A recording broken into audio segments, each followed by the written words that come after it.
Матч обслуживают судьи Федерации хоккея России Андрей Тавимов и Данил Халилов.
Добрый вечер, уважаемые болельщики. Здравствуйте, друзья. Очередной прекрасный уикенд дарит нам башкирская хоккейная лига. И в рамках него пройдет у нас целая серия игр. Конечно же, я вам по порядку расскажу обо всем. Давайте познакомимся с составами, обсудим турнирную таблицу.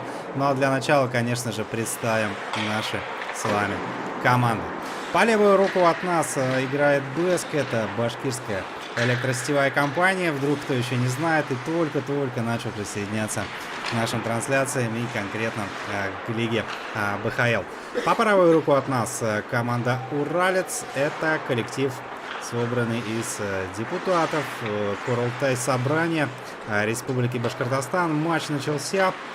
Таймер у нас стоит на месте. Если слышит меня оператор, можно немножко поправить. Время пошло. Играем 17 минут.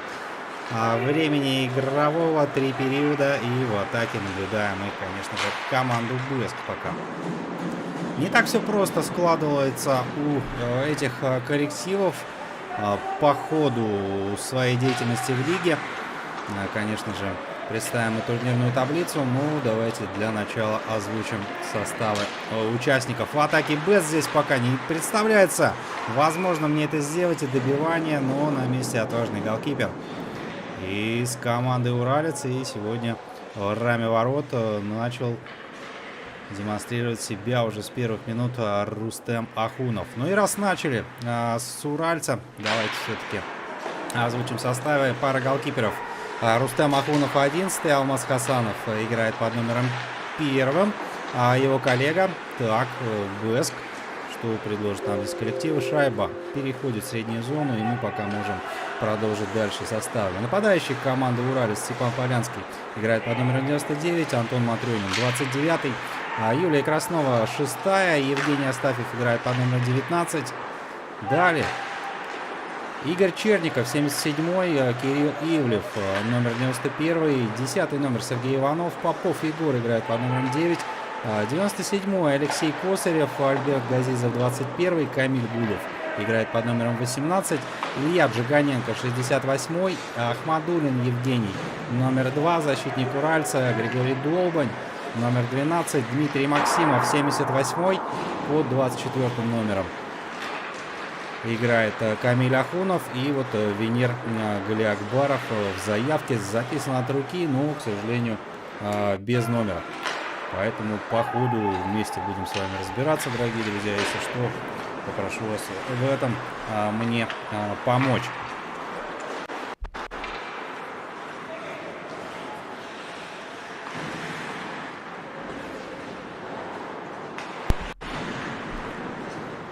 Состав команды БЭСК.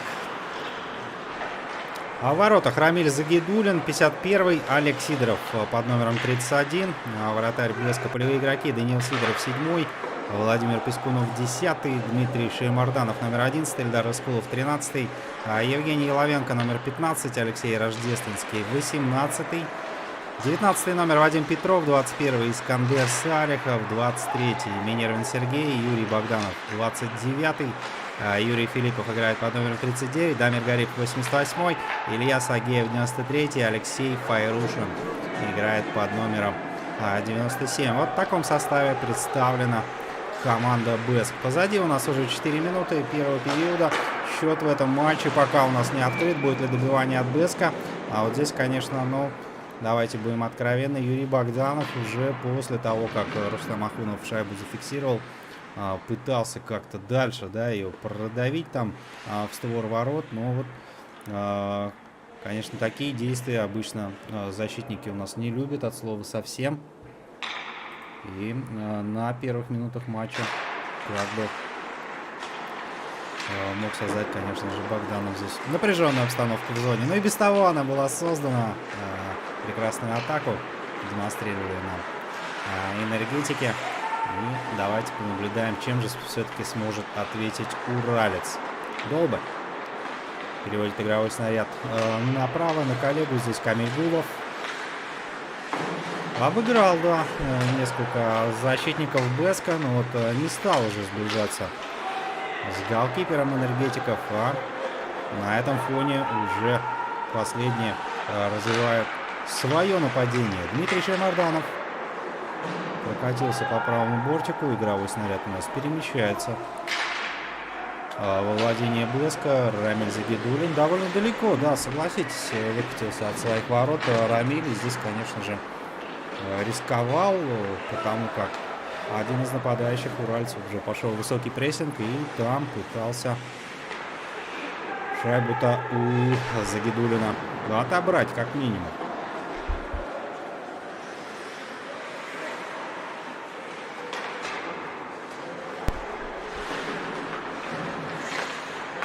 Уралец в атаке, Матрёнин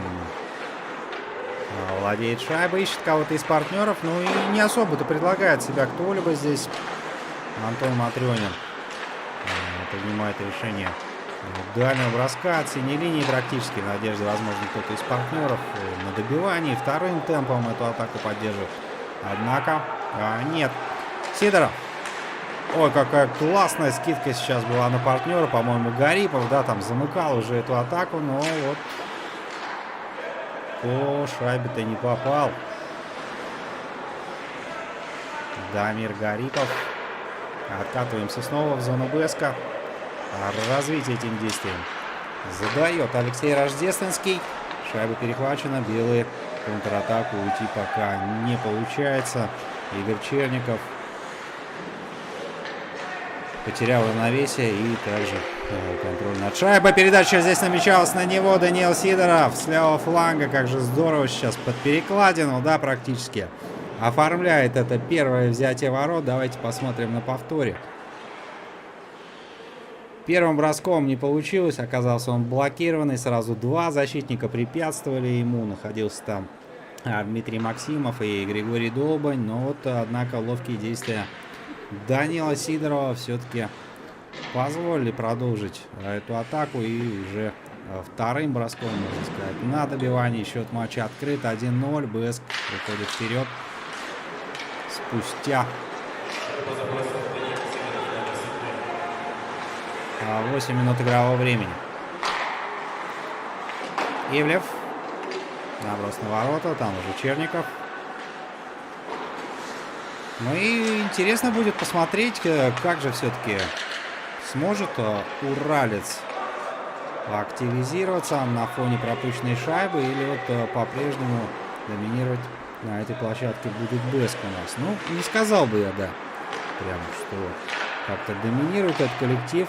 Атаки у уральца остры по-прежнему, просто пока, наверное, количество бросков, да, и процент владения шайбой на стороне Беска. Ну и, как мы видим, это приносит свои плоды. Уже ближе к экватору первого периода одно взятие ворот этим коллективом оформлено.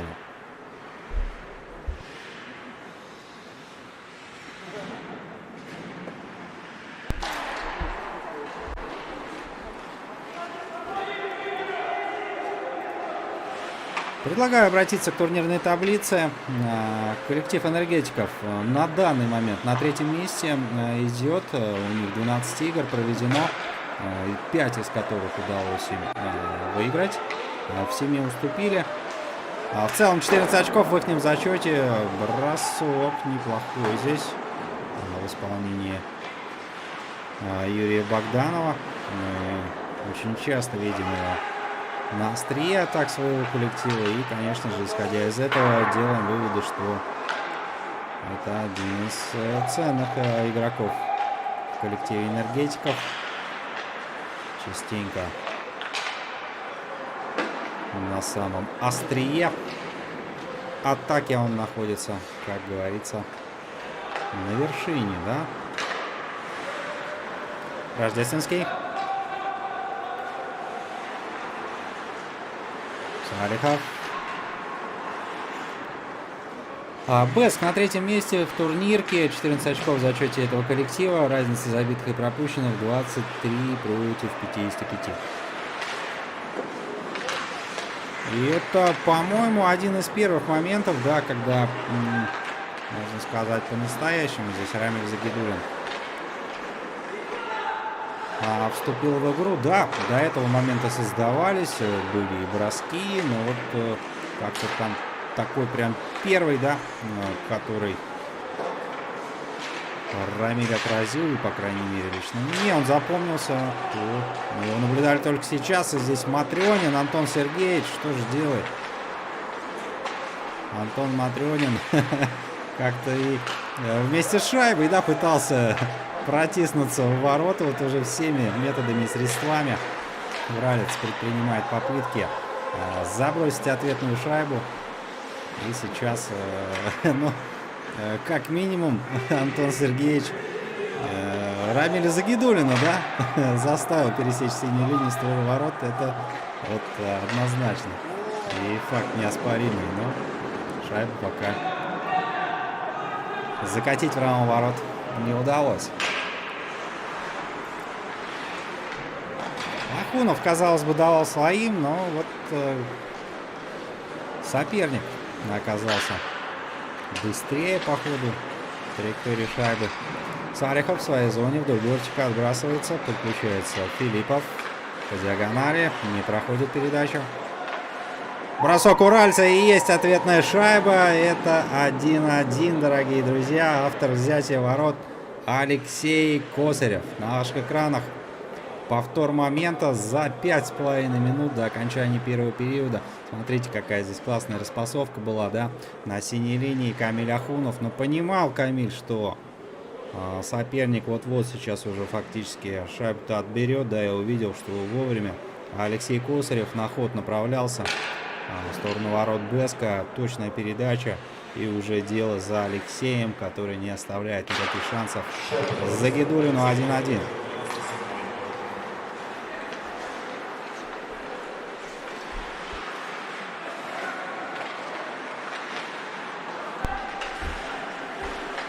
Так, про Бест турнирной таблицы мы рассказали. Давайте озвучим и уральца на 5-м месте. Этот коллектив депутатов Курултай собрания на данный момент идет. 12 игр сыграно, в 3 одержали победу, 9 уступили. 9 очков в зачете уральца. Разница забитых и пропущенных 32 против 73. Вот вы знаете, явные фавориты. У нас уже здесь какой классный сейчас бросок демонстрирует нам Дмитрий Максимов. Положили на лед Загидуллина, но Рамиль бился до последнего и игровой снаряд оставил за собой Максимов. Так, а нет, Черников, да, по-моему, поторопился я. 77-й номер, 78-й. Вдвоем Черников с Максимовым. Как-то вот засмотрелся здесь. Смотрю, 78-й номер был в атаке, но в итоге оказался выход 1 на 1. Это может быть опасно, потому что Файрушин шайба и Ахунов. Браво.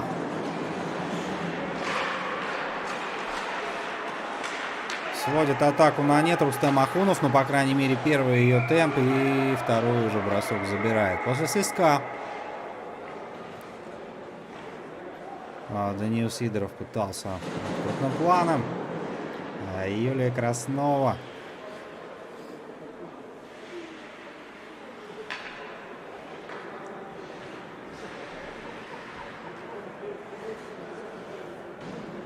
Так, уральцы, мы поговорили про турнирку. Наверное, хотелось бы еще сказать следующее, что явные фавориты по ходу лиги здесь у нас образовались. Это же команда УФСИН и Транснефть Урал. 35 и 36 очков в зачете этих коллективов. По порядку. Матрёнина шайба с крюка срывается. Антон Сергеевич бросить не получается у него. Но попытка не пытка. Мы очень часто видим, как оформляет взятие ворот Антон Матрёнин. И вот, конечно же, один из каких-то шансов свои плоды приносит. Но смотрите, как здорово здесь сейчас открывался Матрёнин, да, и видел это и Сергей Иванов. Отдал передачу, бросок дальний, справа полуборта, Загидуллин на месте, переводит шайбу куда-то в небеса, в сторону спутников Илона Маска, судя по всему. УФСИН и Транснефть идут на первом месте в турнирной таблице. И я думаю, в теории, наверное, можно уже говорить о том, что это лидеры. Догнать их кому-либо будет очень-очень трудно.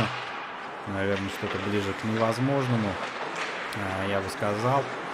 Потому что ближайший преследователь этих двух мастодонтов — это у нас Бэск. И вот разница: у Бэска 14 очков в зачете, а у Транснефти Урал, допустим, 36. Да, разница велика. А вот, к примеру, Бэск, БГК и Уралец, и Баш РТС, наверное, да. Давайте будем честны. Конечно же, за нахождение в тройке призеров по ходу сезона может оказаться. Почему бы и нет.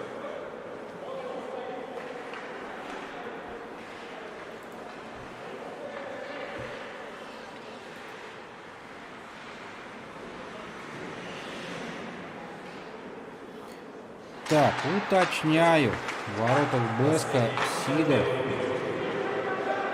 Только сейчас я посмотрел на чатик. Понято, принято, примем к сведению.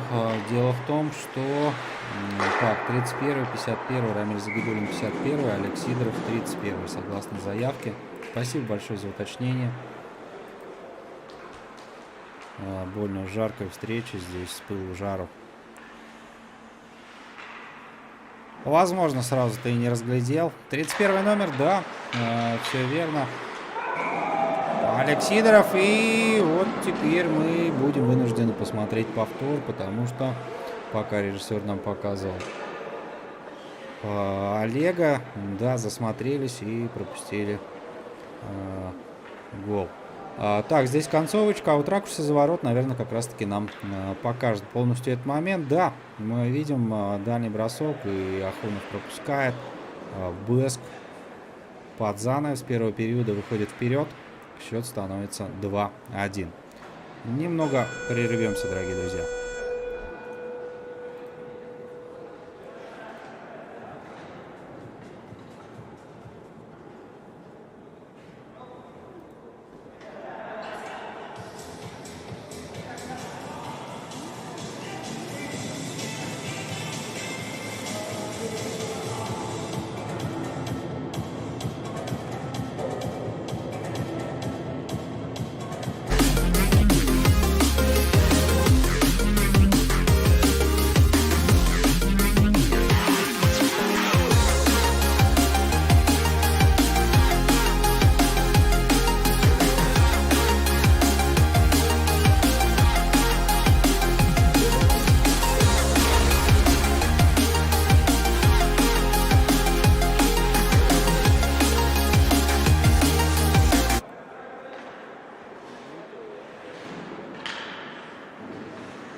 Второй период стартует. Встреча команды Бэск и Уралец. Так, а шайба-то была у нас защитная все-таки, та, или по каким-то причинам нет? Мы наблюдали из-за ворот уже, да, концовку момента, но вроде как взять это было оформлено. Если это так, то счет у нас 2-1. Крупным планом на наших ваших экранах Олег Сидоров, вратарь команды Бэска. Засмотрелся я. И, ну так, да, на майке, наверное, можно, да,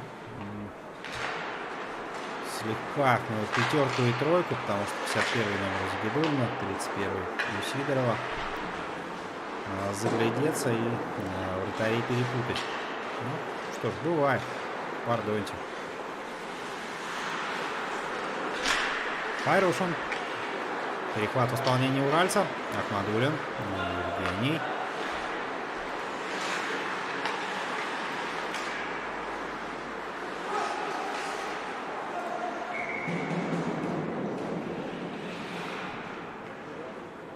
Сидоров. Бэск вперед. Олеся Загидулина нам пишет. И ранее также пару сообщений мы наблюдали в чатике, которые уже зачитывали. Про турнирную таблицу поговорили, дорогие друзья. Так, прошлые свои встречи коллектив БСК проводил с Уфсином, с лидером турнирной таблицы. И тогда матч закончился со счетом 5-0 в пользу Уфсина. Очень крупно уступил БСК по периодам 3-0, 2-0. И в последнем периоде из этих ворот не было. Гарипов опасно действовал сейчас. Перехват в исполнении уральца и выход 1 на 1. Ну, будет ли решать сейчас? Ай, досадно, не получается переиграть Олега Сидорова, коллектива уральца. Но Максимов, конечно, вот этот перехват, да, в средней зоне и быстрое ускорение. Там в концовке уже завершить не получилось, но в целом момент, конечно же, очень классный. Так, 5-0 Уфсин и БСК. Это прошлые встречи игр этих коллективов. В свою очередь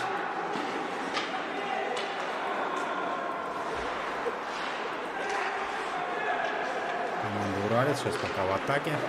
Прервусь, а попозже об этом поговорим. Так, Черников. В зону зайти сходу не дают. Вынужден через партнеров, которые позади. Действует Черников, Газизов. Нет, Ахунов. Ощущение. Возле Борчика плотно зажали. Максимов.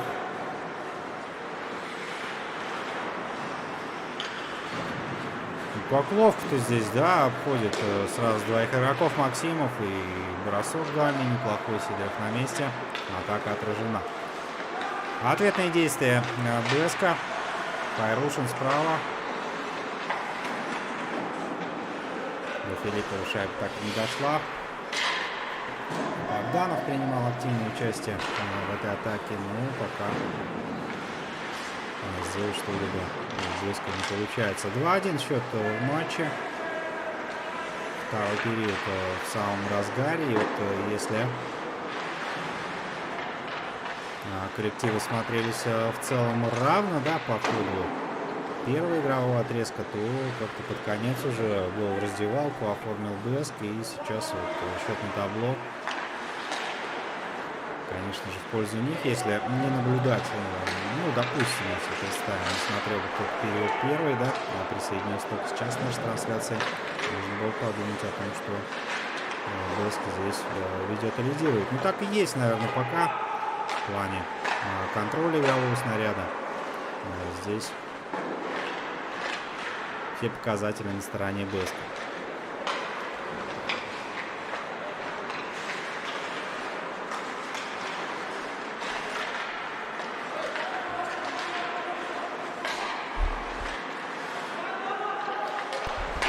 Сидоров, бросок, добивание в исполнении Файрушина.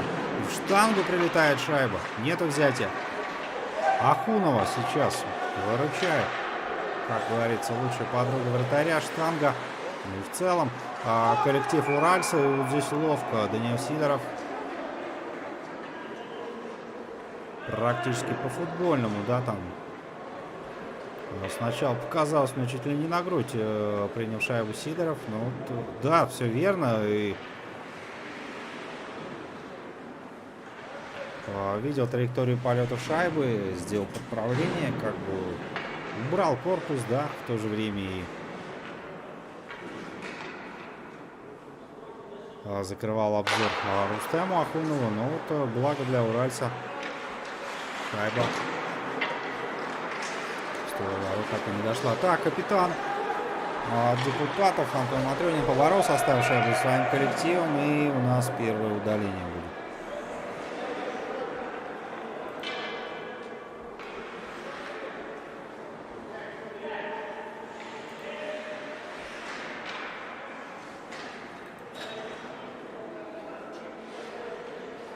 Как я уже говорил ранее, давайте посмотрим пока за удалением. Дмитрий Шеймарданов от БСК отправляется в штрафной бокс.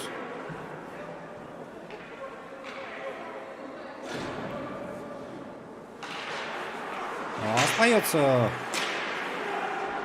коллектив энергетиков в большинстве. В формате 5 на 4 мы сейчас поиграем в ближайшее время. И вот хорошая возможность, да, для депутатов как-то сравнять, по крайней мере, попробовать счет в этом матче, но пока шайба под контролем Блеска. Пересекли синюю линию, и, конечно же, здесь зоркий реф наш разглядел нарушение, по крайней мере, положение вне игры.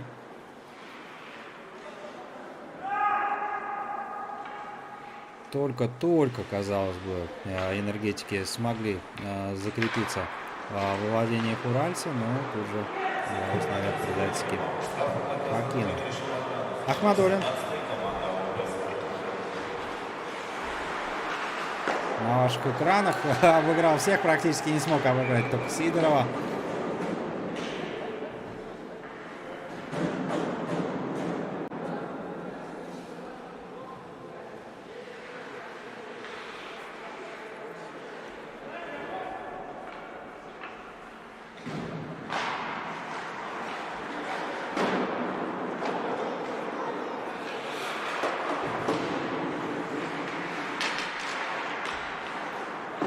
Матрионин, поперечный пас на Камиле Гуло.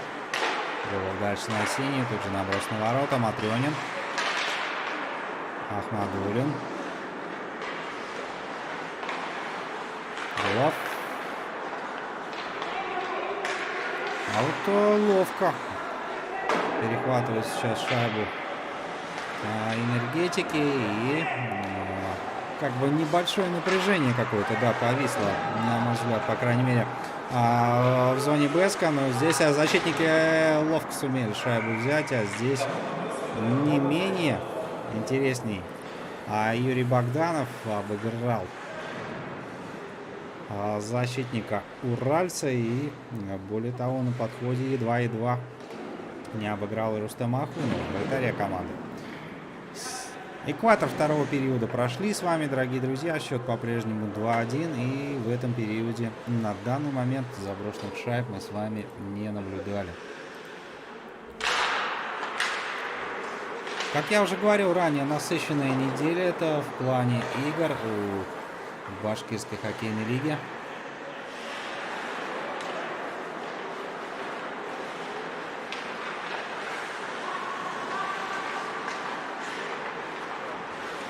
А 8 марта 11:30 состоится встреча Трансликтура Баш РТС. 9 числа 21:15 сыграет Беск против башкирской генерирующей компании.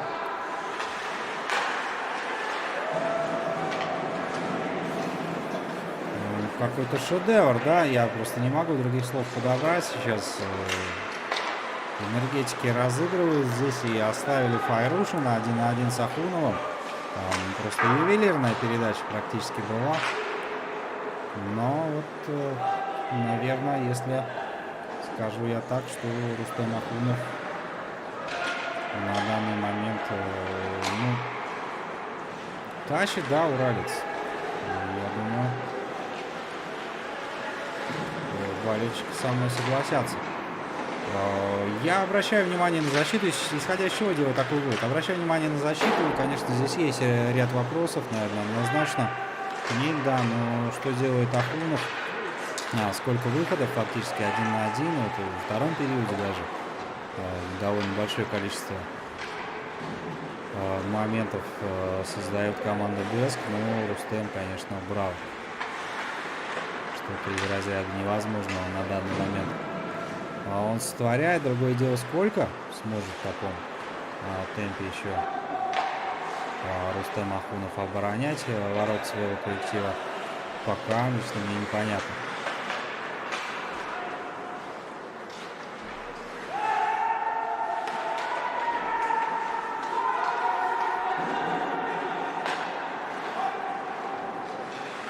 Беск берет шайбу под контроль. Филиппов поперечный пас на правый фланг. Там и Нервин. Дает обратно налево. Филиппов.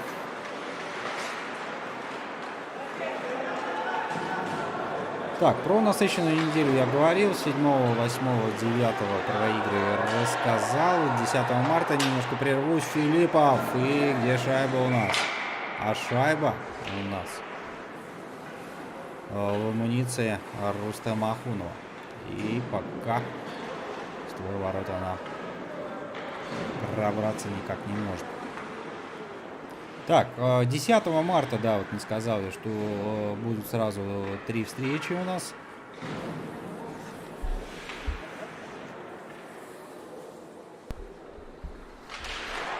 В 16:00 сыграет Уфсин и Уралец. 17:30 БГК Транснефть Урал. И в 19:00 будет матч Башар ТС против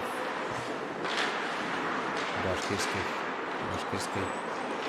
световой компании.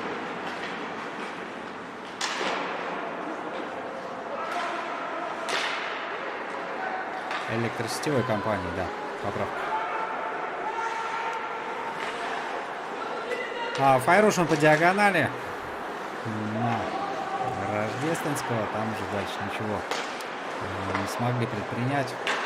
Энергетики всеми силами пытается вытащить из своей зоны игровой снаряд хоккеиста Уральца. Ну, собственно, это и получается. Матрёнин на закруглении правого бортика.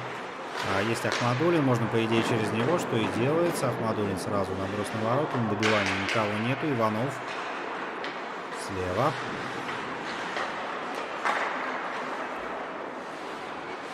Долбин Григорий там был у нас, и здесь уже шайба. Ахмадулин снова, и есть взятие ворот от уральца. Заждались мы уже этого момента, но такой немножко не хватало, да, какой-то искринки в этом матче в плане взятия ворот. И, конечно же, 2-2, что и символично забрасывает у нас Евгений Ахмадулин, который под вторым номером играет в коллективе уральца. Ну что ж, практически начинаем мы все заново. Счет равный, ничья на данный момент. 3 минуты до окончания второго периода. Все самое интересное, я уверен, ждет нас еще впереди, дорогие друзья.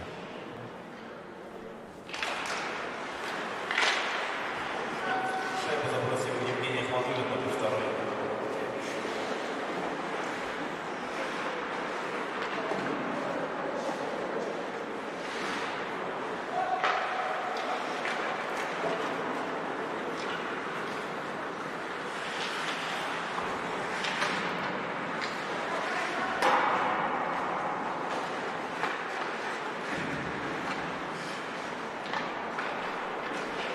Борьба возле правого бортика в зоне уральца. Здорово переправлял сейчас Юрий Богданов по траектории полета шайбы на Рустема Ахунова. Но ой-ой-ой, здесь Алекс Сидоров засмотрелся. Да, и мы поняли, что своими действиями показывает он, что на мгновение потерял контроль над игровым снарядом. Но благо здесь партнер находился, и очередное взятие ворот у нас. Юрий Богданов. Давайте посмотрим еще раз повтор этого момента. Диагональная передача на Гарипова. Гарипов тут же, смещаясь к лицевому борту, отдает пас на Юрия Богданова. И вот в этом моменте уже, конечно, Ахунов ничем выручить свой коллектив не смог. Ну и по закономерности, да, какой-то сегодняшней встречи, потому как мы помним, что БЭСК именно первые начали забрасывать и открыли счет в этом матче. Снова выходит этот коллектив вперед по аналогии с первым игровым отрезком, когда за примерно 1 минуту также была заброшена шайба. Файрушин.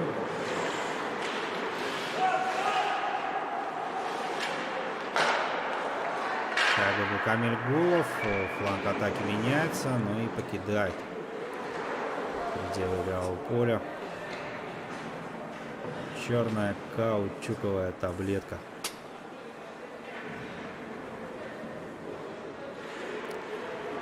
Будет вбрасывание в зоне энергетиков. Полянский от уральца. Филиппов.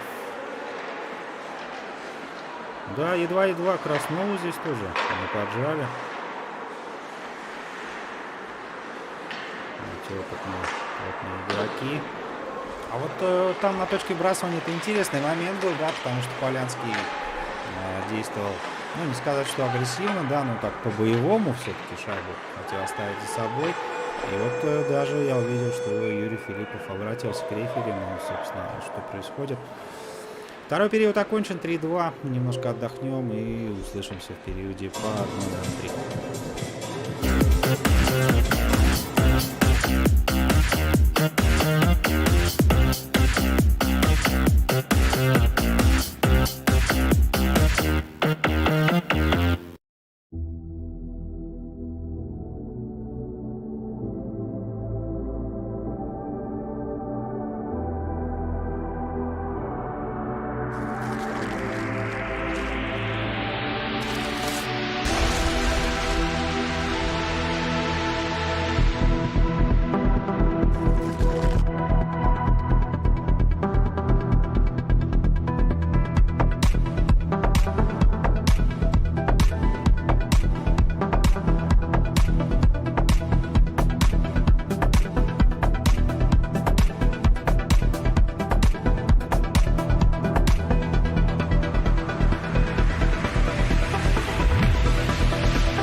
Третий период встречи депутатов между депутатами Курултай собрания и энергетиками. 3-2 счет у нас. Пока все идет закономерно, ну, по крайней мере, по, так скажем, наверное, тому плану, который строил для себя Блеск, они начали, забросили первые, а вот уралец пока же выступает в роли команды догоняющей. Но это не по игре, дорогие друзья, наверное, да, конечно же, больше по счету. Именно так ситуация складывается у нас на данный момент. И вот как-то, несмотря на все старания уральца и возможности отыграться, Блеск дважды, в первом и во втором периоде, уже под самый занавес, забивает очередную шайбу и выходит вперед. Два перерыва подряд уралец отправляется на перерыв с перевесом соперника в одну шайбу. И здесь, конечно, эмоционально как-то нужно переламывать ход этой игры и брать ее на себя, если же депутаты Курултай собрания все-таки хотят одержать победу над коллективом Блеска. Очередное удаление, не так много у нас их сегодня, что подчеркивает, наверное, да, класс игроков в малой Уфа-арене. Играют хоккеисты предельно аккуратно, все в рамках правил.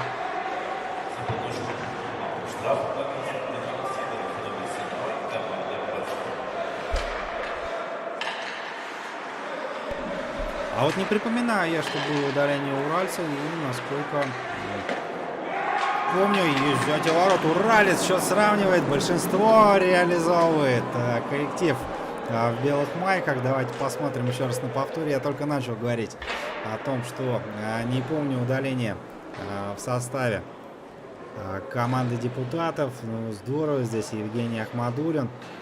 Обратите внимание, здесь как подтолкнули, да? Алексея Косарева. Ну вот и какой-то такой символическая ответка. Там защитник сосредоточил свое внимание на Косареве. Но впоследствии уже упустил из виду Евгения Ахмадуллина, который реализовал этот момент. И в целом, конечно же, большинство.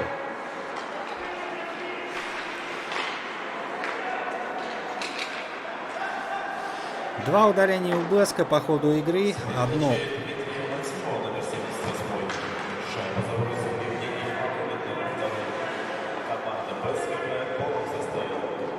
Одно из них удается реализовать уральцу, и счет матча снова становится у нас равный. Позвольте напомнить, уважаемые болельщики, что в случае, если в основное время у нас не будет выявлен победитель, то мы с вами переходим в серию послематчевых бросков. Возможно, рано я начал об этом говорить, но 13 минут еще. Вот, игра довольно-таки равная, счет на табло тоже, и почему бы и нет, напомнить лишний раз. Просто Махонов крупненько на ваших экранах сейчас был. Довольно большое давление создается сегодня на него. И здесь, я думаю, наверное, согласятся со мной, что все-таки Беск они бросают и атакуют почаще, чем уралец. Но вот, как мы видим, уральцы это делать получается эффективнее, реализовывать свои моменты.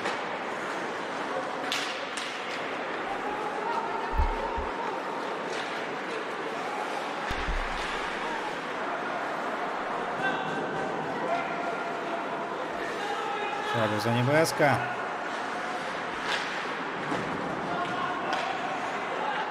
Матрионин.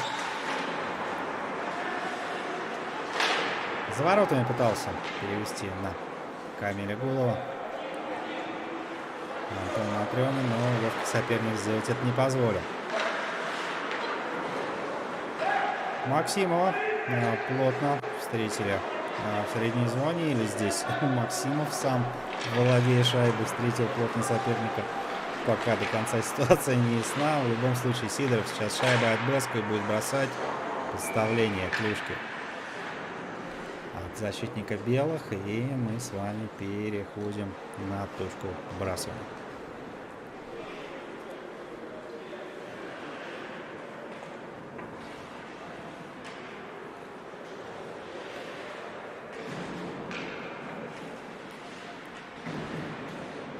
Давайте порассуждаем с вами вместе, друзья. Счет 3-3, то есть фактически у нас 6 заброшенных шайб. Если так какую-то среднюю статистику поднять, да, получается, сыграли мы 2 периода, это 34 минуты игрового времени, плюс уже мы сыграли 7 минут в периоде этом, 41 игровая минута, 6 шайб. То есть примерно в среднем у нас уходит где-то 6-7 минут на одну заброшенную шайбу. Учитывая то, что остается 10 минут игрового времени, я могу предположить, что сейчас действительно каждая может быть на вес золота, конечно же, и решающий в этом поединке Юрий Филиппов на ваших экранах с передачи.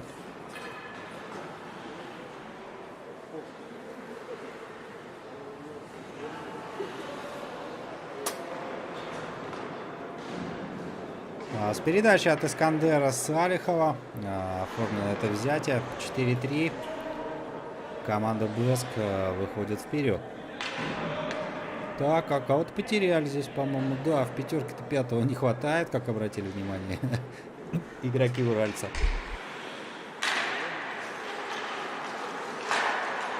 С передачи Искандера Салихова, номер 21. Шайба забросила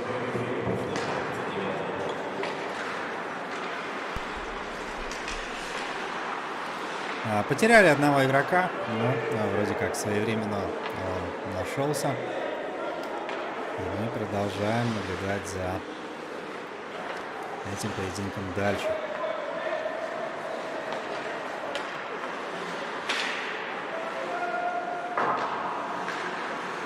Бросок не задается у Алексея Файрушина. Также Владимир Пискунов. Но Пискунов, конечно, в створ ворот однозначно бросал. Здесь уже Ахунов вперед шайбу вышел.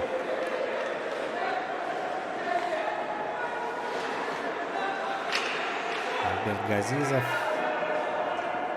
Так, шайба-то где у нас? Покажите. Возле ближнего бортика, поэтому мы с вами не видели, дорогие друзья. Атака близко, Сидоров. Перехват, Гулов.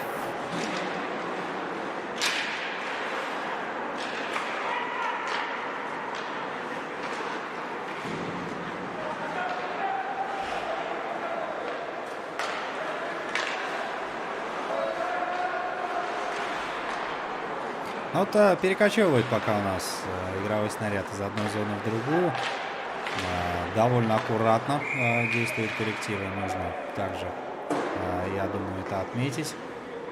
Как мы говорили ранее, сейчас важна у нас каждая шайба, каждое взятие ворот и нарушение численного состава. В коллективе БСК это третье удаление. За нарушение численного состава скамеечным штрафом наказывает команда БСК.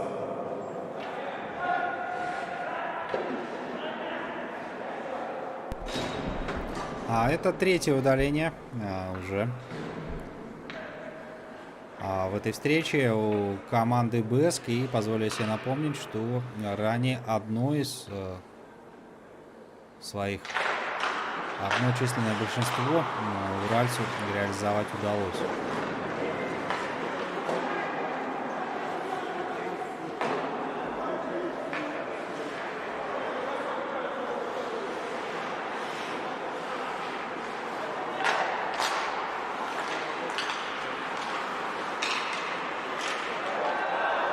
Перехват в исполнении БСК. Здесь нужно решать, что и делает Юрий Богданов. Выход 1-1, обыгрывает Рустема Ахунова. И уже счет становится 5-3. Ну как же, да, сейчас радостно празднуют это взятие ворот энергетики. Посмотрите, по целой линии практически обыграл своего соперника Богданов.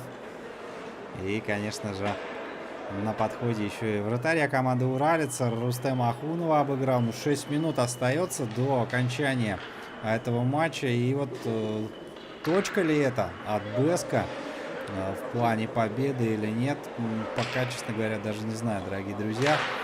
Зная характер команды уралец, они, конечно же, могут собраться.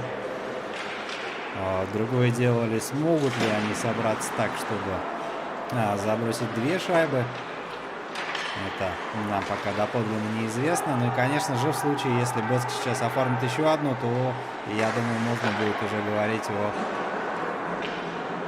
победе коллектива. А энергетиков в противостоянии своим, наверное, можно сказать, одним из принципиальных соперников. Да, потому что мы говорили ранее, у нас 3, 4, 5 места. Хоккеисты, представители этих коллективов, занимают в турнирной таблице. И, конечно же, есть там определенная борьба между собой в плане все-таки за медали, как минимум бронзовые. А там как будет складываться дальше встреча этих коллективов, мы, конечно же, не знаем. Отсюда и делаю я вывод, что для БСК уралец является соперником принципиальным.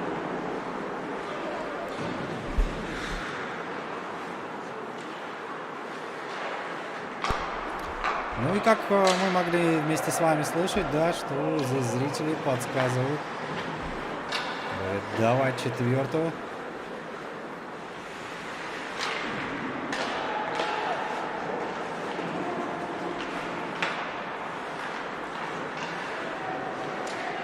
В очередном моменте на выходе из своей зоны испытывали трудности хоккеисты уральца. И, как мы видим, это довольно часто подлавливают энергетики. своего соперника, что и приводит к взятию ворот. Факт, подтверждающий тому крайняя шайба под номером 5 в исполнении Юрия Богданова.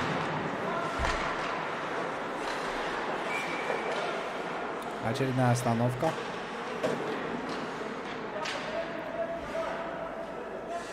Чуть больше 3 минут до завершения этого матча. Конечно же, если оно завершится в основное время. Ну и, насколько я помню, согласно регламенту, 2 минуты крайние, или минутку. В случае неоднозначного результата, такого, например, как не 8-2, то время на табло будет идти в формате чистого игрового времени.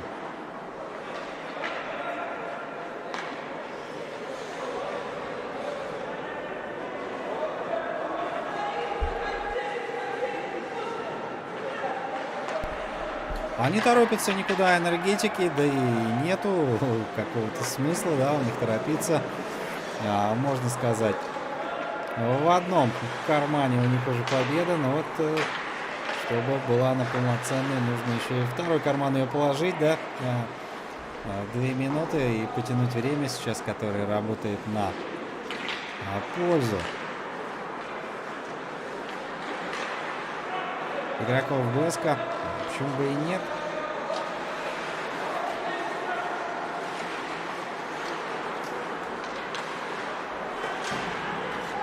Две минуты и 2 шайбы разделяют уральцы.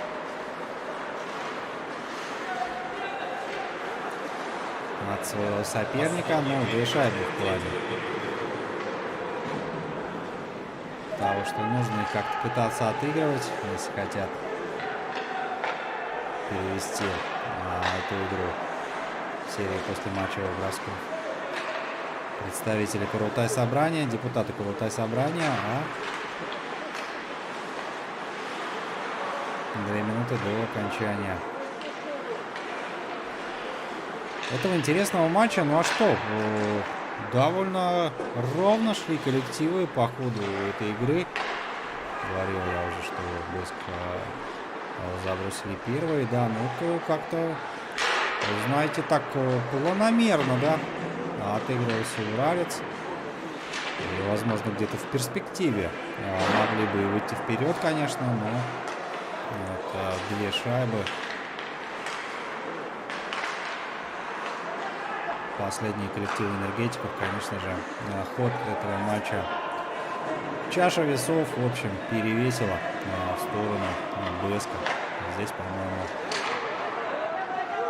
мало уже что может помочь уральцу. Уж больно мало времени остается, дорогие друзья. 30 секунд, 2 шайбы. Не знаю, что-то прямо из разряда Unreal, реально. Гулов, видали мы и такое.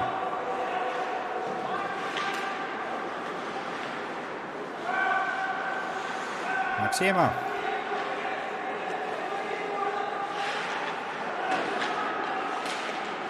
До последнего бьются хоккеисты уральца. Матрёнин на пятаке. 5 секунд. Так, момент сейчас будет спорный, потому что Антон Сергеевич нам показывает, что взятие ворот-то как бы было, засчитает его рефери или нет, это уже тема отдельная.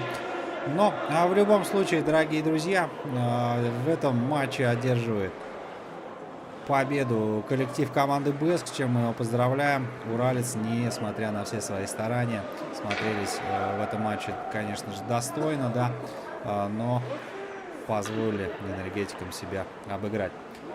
Увидимся и услышимся на следующих играх Башкирской хоккейной лиги. До новых встреч, дорогие друзья. Поздравляем команду БСК с победой.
сейчас будет.